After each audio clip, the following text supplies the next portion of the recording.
Alright, let's talk about it. Death Battle is here with the final Team Ruby member, none other than herself, Ruby Rose. 3 members of Team Ruby has already been throwing hands with characters from other games and anime similar abilities, I'd say. To start with the Molotov mommy herself, Yang. Her and Tifa had a fire match, pun intended. Yang came in with the hands talking about some Tifa who? Then of course the best girl of Ruby, Weiss. We'll just say she got sent back to Atlas. But dog, the third fight, man, I swear for God I was nervous. Blake versus Mikasa.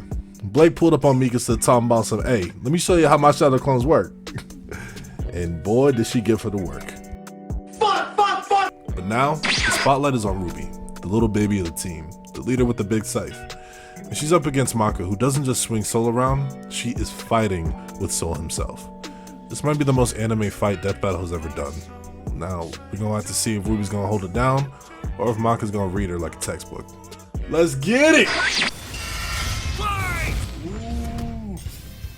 Ruby Rose versus Maka Albarn. The battle of spunky teens with oversized gardening tools. He's Wiz and I'm Boomstick. And it's our job to analyze their weapons, armor, and skills to find out who would win a death battle. I remember when Mama Boomstick read me bedtime fairy tales. Stories of heroes and warnings about eating those little berries and quicksand. So much quicksand. Yet in the world of Remnant, fairy tales are real.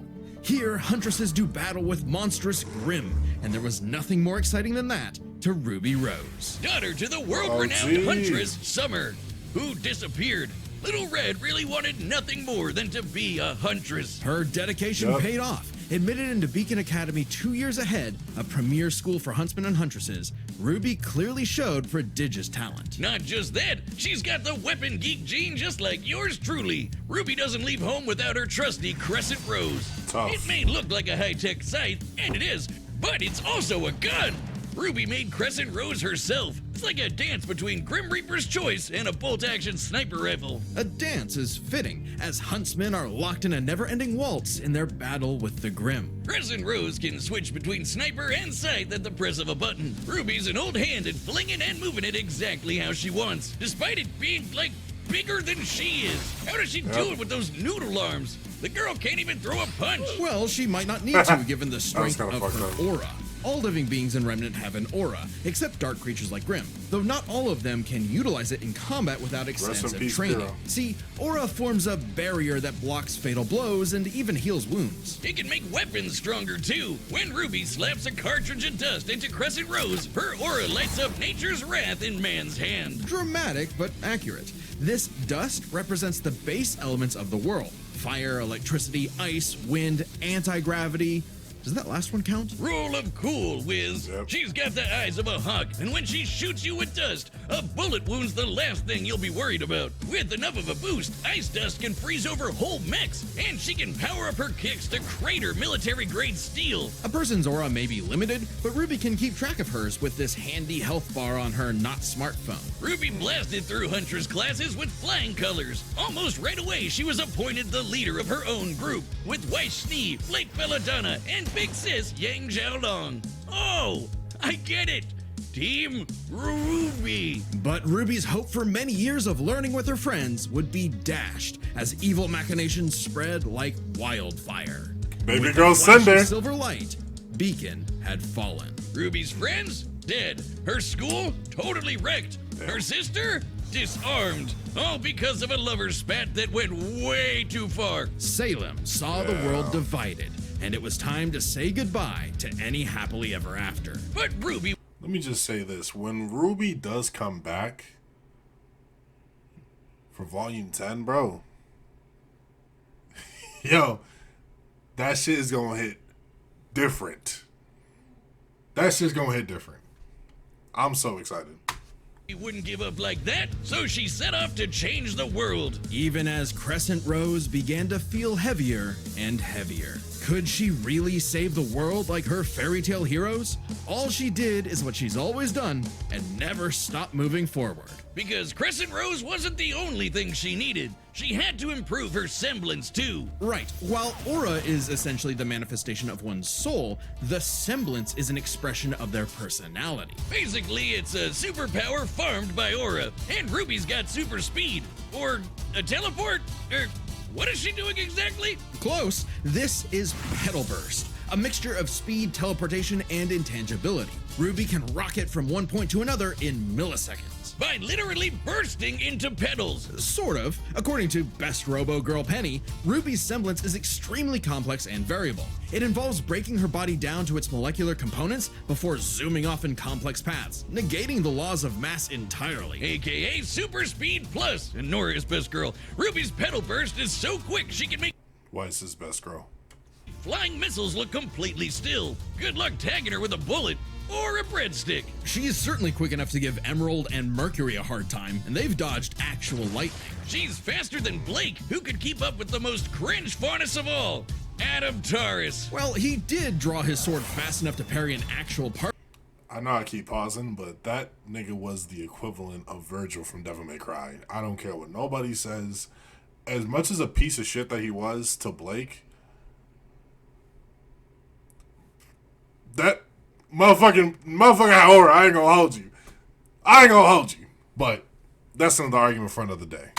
Particle beam. In real life, such a beam is created by accelerating charged particles to just under light speed. So, that's impressive. With such a powerful ability, Ruby could safely shine her smile for years, even as she carried the fate of Remnant across the world. To her friends, she was a beacon of hope. Well, yeah, because she's got one more superpower. Her silver eyes. Just like her mom, Ruby inherited them from the god of light as a weapon against negative anti-life energy, like the evil goop Grim spawned from. Just a wink and blam! Sayonara, Dragon of Darkness! But Ruby's skills didn't falter after her time at Beacon.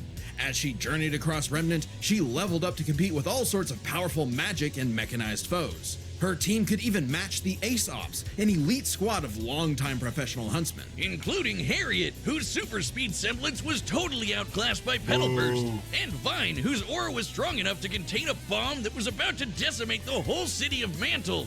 Man, these are some Never forgets Harry. Never forgets? Crazy. Never forgive Harry for that. pretty powerful auras. Though it's important to remember, Ruby is only 17 years old. The weight of being a leader, a savior, and a huntress like her mother would get heavier and heavier and heavier. She got over it. Look at her go! Taking Crescent Rose firmly in hand and sending a message of unity to the rest of the world. Ruby had finally left the fairy tale behind, taking one more step toward the day we've waited for. A Kishin could plunge the world into chaos and madness if only someone could stop them. Bing bong, it's the DWMA! Welcome to Death Weapon Meister Academy, where death rules! Literally, his name is Death. Here, Lord Death tasks humans to become spiritually talented meisters of demon weapons. AKA people who are also a weapon. No, really, they transform into weapons. Guns, ninja stars, hammers, you name it. A Meister weapon pair kills and consumes lost souls to keep the Kishin away. Jack the Ripper? More like Jack the Fraud. And so, the demon weapon Soul was paired with the dutiful rising star, Maka Albarn. Talk about your classic teacher's pet. Oh, the kind shit. of girl who leaves an apple on the desk and goes, "Teacher, you forgot to give us homework." And then we jump them. As if Soul's any better, a weapon who's too concerned with being cool to do any real work. Hey, Soul's not just any demon weapon. He's a scythe. And he's got his sights on upgrading to the highest level of Death Scythe. Which would be a high honor. And lucky for Soul, Maka always aims high. With that common goal, Maka and Soul formed the Dream Team. All they needed was 99 Kishin eggs and the soul of a witch. Easy, right? Maybe, since Maka is extraordinarily perceptive at spotting and examining souls. She can detect spiritual presences from millions of yards away and can discern its nature, stability, and emotions. Time for class then. The two trained hard, but their styles kinda weird. Okay, so Maka guides Soul in the direction she wants to go, but Soul, the scythe, does all the actual movements himself. Maka's the Meister, Soul's the weapon. Like conductor and instrumentalist, a Meister weapon pair cannot work in harmony without total cooperation. Too bad their teamwork sucked. They fumbled the easiest chance for Death Sight status, F-.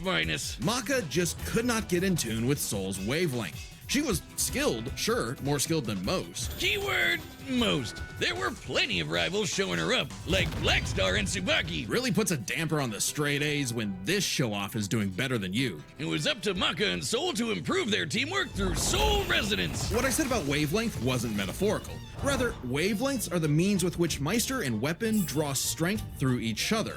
Think of two wavelengths as different emotional amplitudes that must merge at one alignment. If the Meister's the guitar and the weapon's the amp, then they create a feedback loop to increase its frequency. That's Soul Resonance. Soul Resonance creates a telepathic link and surges their strength and speed. And preps them for cool scythe moves like the Witch Hunt Slash, a big energy strike that puts the L in evil. As the name implies, it works especially well against witches and other evil creatures. It's not exclusive or anything. It's actually really deadly against evil because of MAKA's rare anti-demon wavelengths. Basically, being a goody little two-shoes gets her the power of purity or whatever. MAKA and Soul were becoming a synchronized unit, though one would sometimes need to rein in the other's idiotic habits. And the other guys gotta stop their annoying overthinking, Wiz. But everything changed after a, unique encounter with Krona, which nearly killed Soul. Now Soul had an ogre pal in his head, waiting for him to swing on over and play the piano. Yep, Soul got infected with black blood. Black blood was specially brewed as a weaponizable blood. It hardens and strengthens its user's body, inside and out, increasing their physical ability. They can even block blades with their bare skin. Too bad it comes with a little side effect of madness with a capital M. A force of fear and sadness all living things possess, which threatens to ruin the world. So it was kind of a big deal that MAKA was bummed by how she got Soul in a jam. But thanks to Soul, she got over it and even welcomed in their new little ogre buddy. Now when Soul plays his grand piano, their Soul Resonance sings even louder through the black blood. Giving MAKA all the perks of black blood too, even the crazy parts. Bet you didn't expect that, Krona. But evil saw their plans through. The Kishin Asura had arrived. Madness was spreading everywhere. So MAKA and Soul had to lock in and upgrade their witch hunt to the even stronger demon hunt slash. They went on even more missions to reap souls with classmates like Blackstar, and that guy outran his own shadow. Perhaps the most obvious evidence ever of faster than light speeds, and MAKA could finally keep up with him. Pair that with her fight with the demon tool Gopher, who could obliterate whole mountains, and you've got one hell of an ass kicker. And yet, MAKA's relationship with Soul still faltered.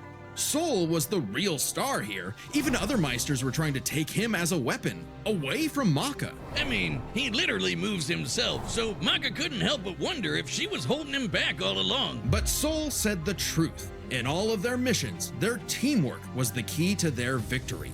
An orchestral performance is only as good as the one conducting. And so, their wavelengths played in harmony, and MAKA donned a dress of black blood. It's What an the armor fuck? literally made of blood.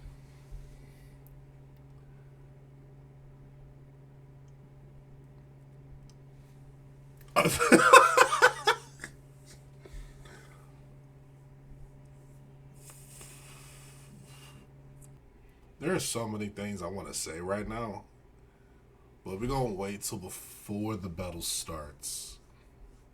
I'm gonna hold it, and then whoa, wow. Blood, and it lets MAKA fly around and shoot out her soul as an epic sound wave. So freaking metal! At the same time, Soul discovered he could hack souls and directly transmit MAKA's anti-demon wavelengths, basically shutting their enemy completely down through Soul Adagio. And they finally achieved Death Scythe. The dream's here, baby. So when Krona's own black blood reached its final stage, MAKA and Soul flew to the moon.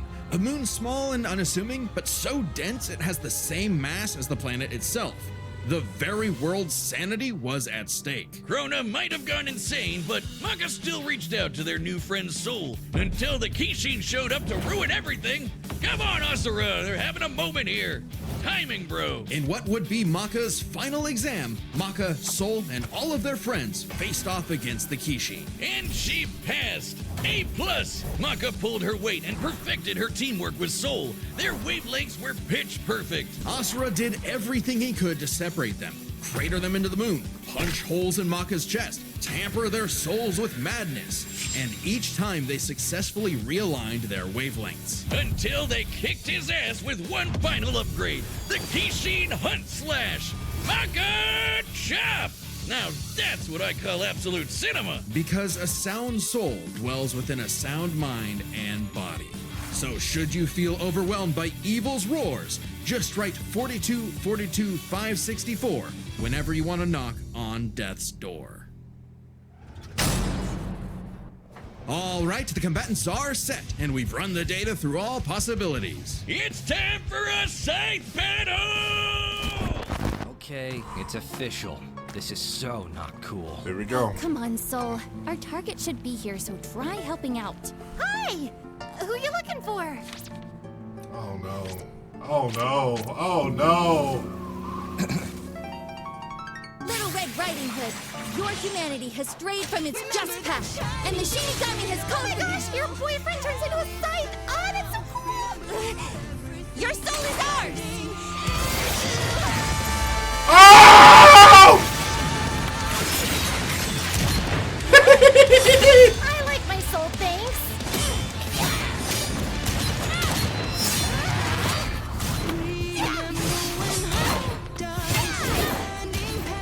Won't lie, Red. Your moves are sick, but too slow for my Meister. You haven't seen anything yet. Focus. Is that Casey? Look, but we can handle it. Let's go, Soul Regiment! Oh, that's Casey!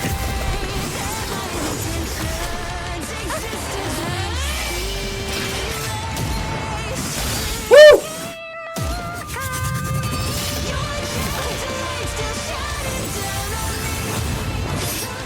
Oh my God! Damn! Damn! God!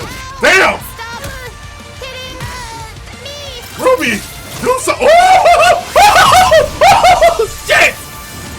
Get back here. Hold on. Wait a minute. The way she put that fucking blick in her face, bro. Wait a minute. Oh shit! Oh my God. Hold on. Hold up and hold on. Wait. Hold up. Yo, this. I'm gonna have to. This right here. This thumbnail. Fire as fuck. That's tough. I'm gonna have to actually use that. Holy shit!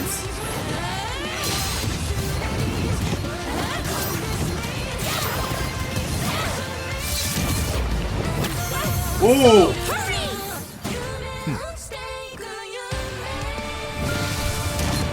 Woo!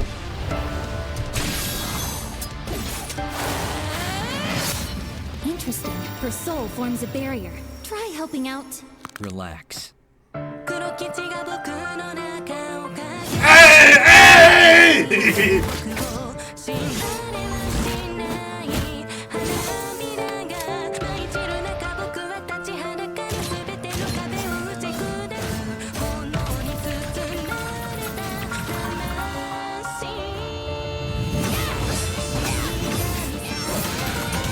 Oh my God! Never stop fighting.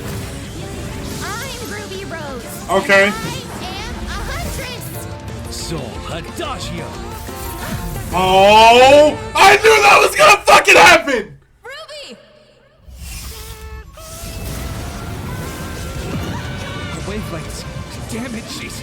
Stay strong, Maka. You got this.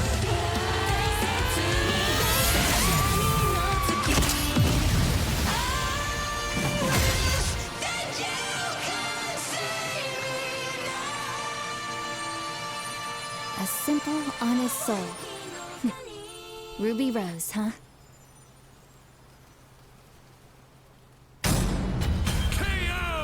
I knew it. I fucking knew it. I had a feeling that they were gonna, as soon as they mentioned the souls and how they like, I can't even fucking go back and explain it. But I knew as soon as they mentioned that, I was like, their aura.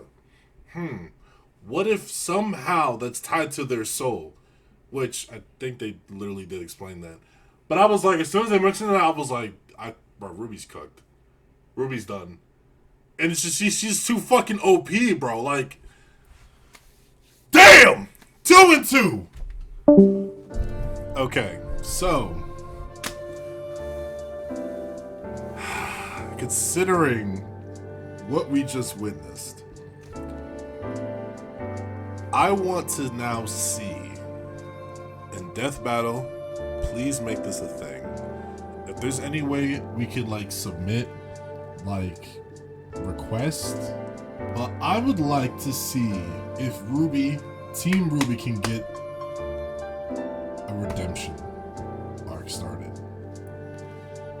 So clearly Ruby versus Maka didn't go well, right? Maka read her. I would like to see Blake versus Shadowstar. Make the match.